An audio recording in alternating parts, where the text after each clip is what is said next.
नाजरीन, TNN news के साथ मैं हूँ हानिया मरियम।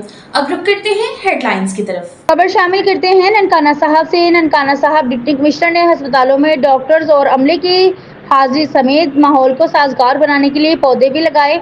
डीसी ने सुथरा पंजाब प्रोग्राम के तहत मुख्तलिफ देहातों में सफाई सुथराई का जायजा लिया। डिप्टी कमिश्नर ने देहातों में रहायश पजीर अफराद से सफाई सुथराई और अमले के रवैये बारे मालूमात भी ली। डिप्टी कमिश्नर ने मांगटावाला रोड पर ब्यूटिफिकेशन के जारी कामों का जायजा लिया। डिप्टी कमिश्नर ने ट्रॉमा सेंटर और जिम्नाजियम हॉल को स्टेट ऑफ द आर्ट बनाने के लिए जारी तरक्याती कामों का जायजा लिया। मुतलका अफसरान ने तरक्याती मनसूबों बारे ब्रीफिंग दी। डिप्टी कमिश्नर ने असिस्टेंट कमिश्नर्स और दीगर जिलाई अफसरान के हमरा पब्लिक पार्क्स का दौरा किया।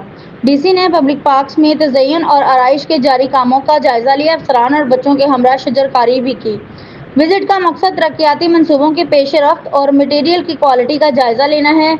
विजिट से इदारों की कारकर्दगी जांचने समेत शहरियों को दी जाने वाली सर्विसेज का पता चलता है। साफ सुथरा पंजाब वज़ीर आला मरीम नवाज शरीफ का ख्वाब है, जिस पर तेजी से काम जारी है।